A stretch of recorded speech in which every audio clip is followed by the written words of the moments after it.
Bonjour et bon début de semaine à tout le monde. J'ai reçu tous les messages qui m'arrivent. J'étais absent parce que j'étais en voyage. Je suis rentré, j'ai dû repartir encore de nouveau. Je suis à peine rentré à la maison. Donc bon, voilà quoi. Nous allons essayer de faire le bilan de la situation et puis voir un peu dans quelle mesure agir.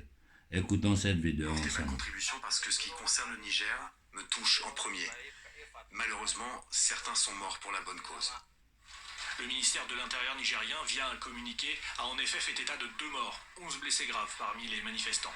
Nous n'avons pas pu entrer à l'hôpital de Terra, aucune autorité n'a souhaité répondre à nos questions.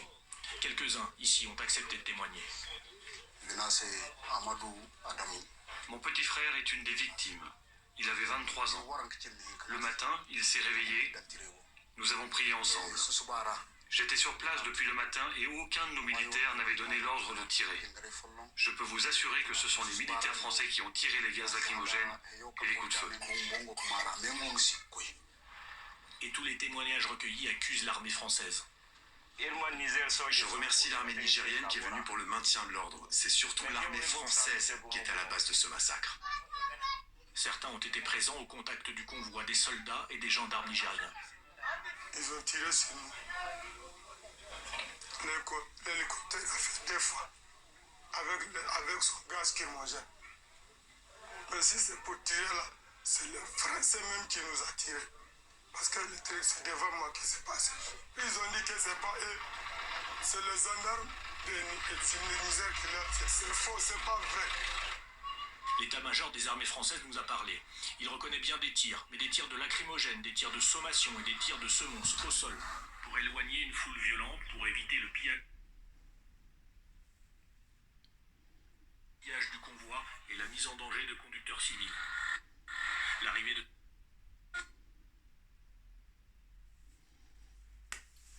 Bon, il y a quoi à ajouter là-dessus? Il y a quoi à ajouter là-dessus? Au Burkina, tir de sommation, des blessés à l'hôpital. Ils coupent Internet, c'est-à-dire ils coupent Internet pour empêcher les gens de communiquer avec l'extérieur et entre eux-mêmes. Ils arrivent à se faufiler, ils passent. Ils arrivent au Niger pour aller au Mali. Au Niger, la société rurale s'élève pour dire on ne veut pas l'armée française. Ils disent encore des tirs de sommation. 3 morts, 18 blessés. Bon, nous-mêmes ça là, comment on appelle ça? Réfléchissons nous-mêmes. J'ai dit, c'est chez eux ou bien c'est chez nous? Ils doivent nous défendre forcément ou bien ils ne doivent pas nous... C'est-à-dire, ils nous infantilisent. Ces gens-là se moquent de nous. Si vous voyez que je ne prends pas la parole, parce que ça ne vaut même pas, je me dis, mais comment quelqu'un peut se permettre de se foutre de tout un peuple comme ça? Il y a combien... Hein? Je ne réponds pas à Bazoum parce que le professeur Franklin lui a donné la réponse qu'il méritait. Donc ça ne vaut même pas la peine de perdre ce temps avec ce minable-là. Je vous ai dit, quelques jours avant tout cela, j'ai dit Bazoum est prêt à tuer tout le Niger pour satisfaire ses patrons occidentaux. Je vous l'ai dit et vous avez vu les preuves. Tous ceux-là, ils ne sont pas là pour les populations africaines. Ils sont là pour protéger, pour faire les intérêts de l'oligarchie mondialiste occidentale. Point à la barre. Il faut que nous lisons. On doit voir... Mais regardez la comédie que les politiciens font en Afrique. Au Burkina, quand les jeunes sont sortis pour bloquer le passage de l'armée française, vous avez vu l'opposition dire quelque chose? Parce que quoi? C'est-à-dire l'opposition veut la légitimation de la France. Quelqu'un qui attend la légitimation de la France, ça dit que c'est un traître. Point. Ce n'est même pas la peine de perdre le temps dans les discours. Et pour cette histoire de Diendéré au Burkina, ne rêvez même pas. Diendéré ne va jamais sortir de prison. Parce que faire sortir Diendéré de prison, ça veut dire que le procès Thomas Sankara s'arrête. Et ce procès-là doit aller en avant pour que la France et ses alliés occidentaux soient appelés sur le banc des accusés. Point.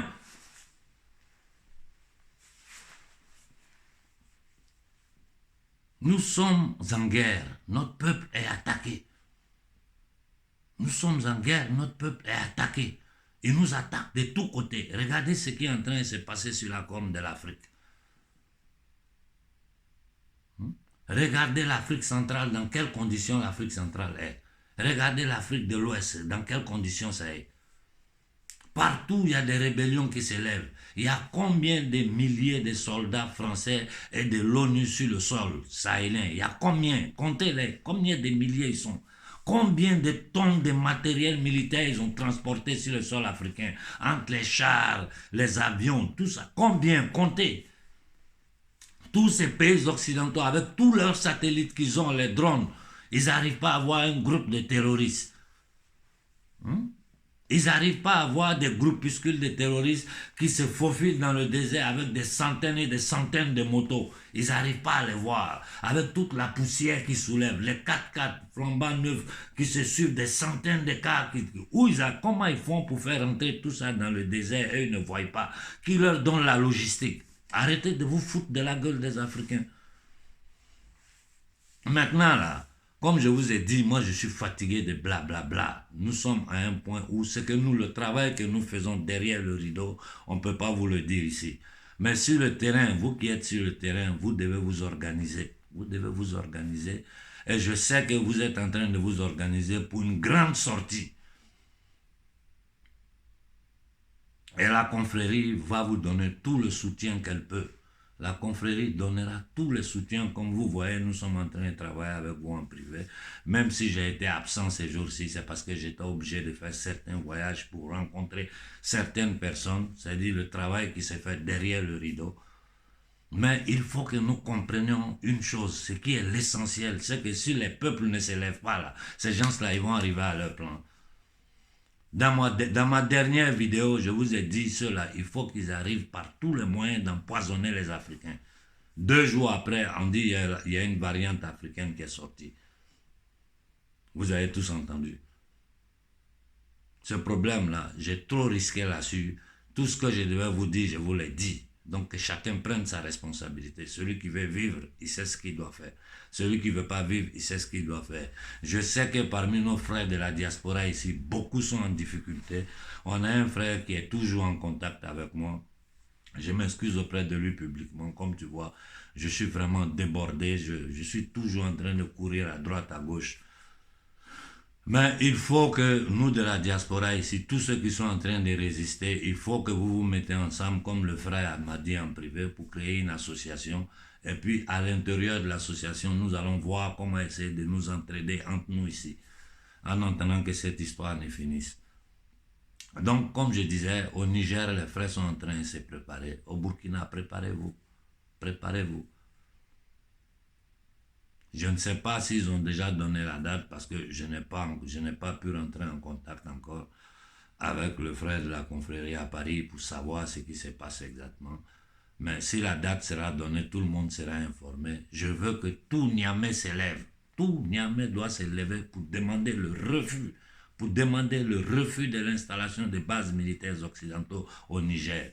Les Français sont là-bas, les Italiens sont là-bas, les Allemands sont là-bas, les Américains sont là-bas. Les Allemands, je crois, ils ont 2 bases. Quand Bozoum lui-même il parlait, les Américains ont 2 bases. Les Français, eux, c'est leur territoire. Le Niger est devenu quoi? Une base militaire. Et tous les autres qui sont en train de venir, si on cite, c'est toute l'Europe qui est en train de venir petit à petit.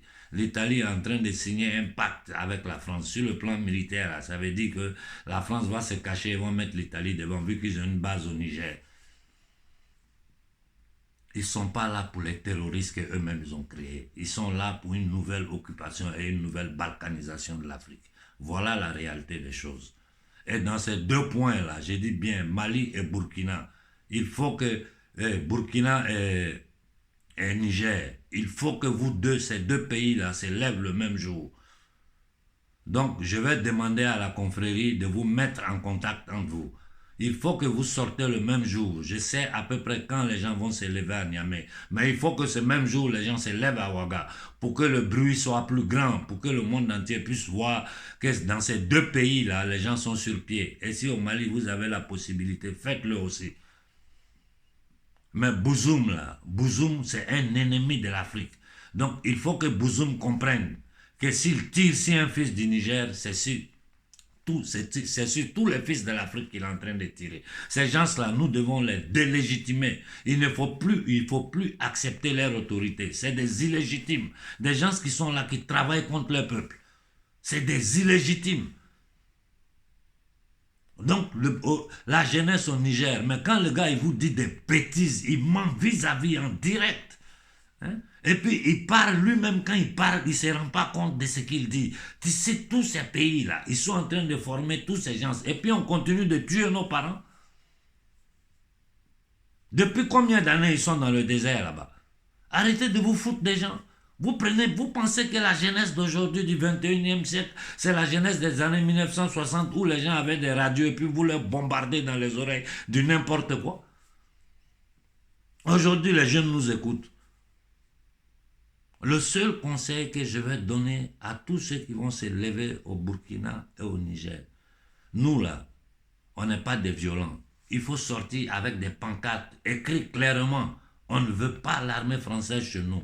Bouzoum, dégage. Il faut être clair dans vos revendications sur les pancartes. Au Burkina, la même chose. Pas de violence. Ils ont déjà tué 3 parmi nous. Ils vont en tuer encore. Ils vont en tuer encore. Ces gens-là sont prêts à n'importe quoi pour arriver à leur fin. C'est une question de survie pour eux et c'est une question de survie pour nous. Moi qui vous parle là, je ne sais pas quand ils vont arriver à moi, mais je sais qu'ils vont arriver. Et je sais que quoi qu'il arrive, c'est le prix à payer. Mais il faut que nous ayons une direction et un objectif. Empêcher l'installation de ces bases militaires en Afrique. Il faut que nous empêchions ça. Et il n'y a que la population civile qui peut le faire. La France se permet de tirer sur les fils d'Afrique, sur les propres territoires. On vous dit, allez-vous-en et vous tirez, les gens meurent. Et vous êtes là, vous allez aux Nations Unies pour vous légitimer avec tous ces bandits, ces gangsters de l'Union européenne là. Ça suffit, ça suffit. Nous irons pacifiquement. Vous voulez tirer sur nous, tirez sur nous. Le monde entier va comprendre que ce n'est pas pour du terrorisme que vous êtes là-bas. Que vous êtes là-bas pour nos matières premières. L'uranium du Mali là, voilà pourquoi vous voulez diviser le Mali. C'est avec ça que vous comptez construire vos centrales, vendre dans le monde. Hein? Mais du n'importe quoi. Du n'importe quoi. Vous n'avez aucune crédibilité. Quand dans un pays comme les États-Unis, on vole les élections en plein jour, devant tout le monde, un coup d'État, vous allez bien donner quel conseil à qui? Vous avez quelle légitimité? Ce que vous êtes en train de faire, vous les Américains, dans la corne de l'Afrique, en essayant de déstabiliser l'Éthiopie, là, vous n'allez pas réussir à vos plans. J'ai dit à la jeunesse éthiopienne, ce n'est pas une simple manifestation devant l'ambassade des États-Unis qui va arrêter. Il faut que vous fassiez un sitting devant l'ambassade des États-Unis. Il faut que vous, tant que la guerre là n'est pas finie, là, faites un sitting là avec vos pancartes. Demandez aux Américains de ne pas se mêler de vos affaires. Bon sang, on va s'asseoir là, ils vont péter toute l'Afrique. De l'autre côté, tu vois Bozizé qui tourne dans les frontières en cherchant de déstabiliser lui-même sa propre terre au bénéfice des envahisseurs. Mais ça là, c'est des maudits, c'est des gens qui... C'est pas des êtres humains. C'est pas des êtres humains. En Côte d'Ivoire, vous êtes là, vous bavardez. Nous sommes en guerre, la Côte d'Ivoire est militairement occupée. C'est la Côte d'Ivoire qui est devenue la base arrière maintenant pour faire toutes les opérations dans notre sous-région là-bas. Et les gens sont là, vous parlez de réconciliation. Les gens sont en train d'occuper. Mais regardez, les Ivoiriens sont étrangers dans leur propre pays. Dans leur propre pays. Rien n'appartient plus aux Ivoiriens. Hein? Abidjan est blindé. Vous n'avez pas idée de comment les postations militaires que ces gens-là ont en Côte d'Ivoire. Ils cherchent même à installer une base de l'Africom en Abidjan, en Côte d'Ivoire, je ne sais pas dans quelle zone là-bas. Voilà dans quoi nous sommes. Les gens sont en train de réoccuper militairement l'Afrique et la balkaniser, la redessiner comme ils l'ont fait dans le passé. C'est tout. Et nous pouvons arrêter ça. Nous pouvons arrêter ça parce que le pouvoir appartient au peuple.